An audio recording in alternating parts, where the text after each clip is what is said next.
Viewers welcome to my channel easy 60. இன்னைக்கு Tamil Nadu syllabus standard 12ஓட chapter 6 example number 6.14 பார்க்கலாம். இங்கே பார்த்தீங்க அப்படின்னா 3 வெக்டார்ஸ் கொடுத்துட்டு இது கோப்ளனார்னு ப்ரூவ் பண்ண சொல்கிறாங்க. ஸோ நாம் தான் இதுக்கு A vector, B vector, C வெக்டார்னு நேம் பண்ணிக்க போகிறோம். இப்போ கோப்ளனாரோட கண்டிஷன் என்ன அப்படின்னா box product of ABC equal to 0 வந்துருச்சுன்னா அது கோப்ளனார்னு ப்ரூவ் ஆகிடும். ஸோ இப்போ நம்ம பாக்ஸ் ப்ராடக்ட் ஆஃப் ஏபிசி கண்டுபிடிக்க போகிறோம். விச் இஸ் ஏ வந்துட்டு ஃபர்ஸ்ட் ரோ, பி வந்துட்டு செகண்ட் ரோ, சி வந்துட்டு third row. That is IJK இல்லாமல் கோஎஃபிஷியன்ஸ் மட்டும் எழுதிக்க போகிறோம். இப்போ இதோட ஆன்சர் வந்து நம்ம 0ன்னு வர வைக்கணும். ஈக்குவல் டு 0ன்னு இங்கே போடக்கூடாது. நாம் வந்து ப்ரூவ் பண்ண போகிறோம் இது கோப்ளனார் சொல்லிட்டு. இப்போ நம்ம டிட்டர்மினன்ட் எக்ஸ்பேண்ட் பண்ணிக்கலாம்.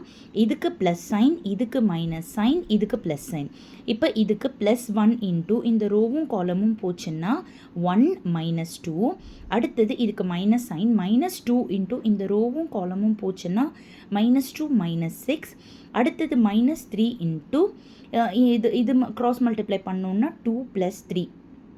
ஸோ 1 இன்ட்டு -1, -2 இன்ட்டு -2 - 6 -8 ஆகிடும். -3 இன்ட்டு 2 + 3 5 ஆகிடும். ஸோ -1 + 16 -15.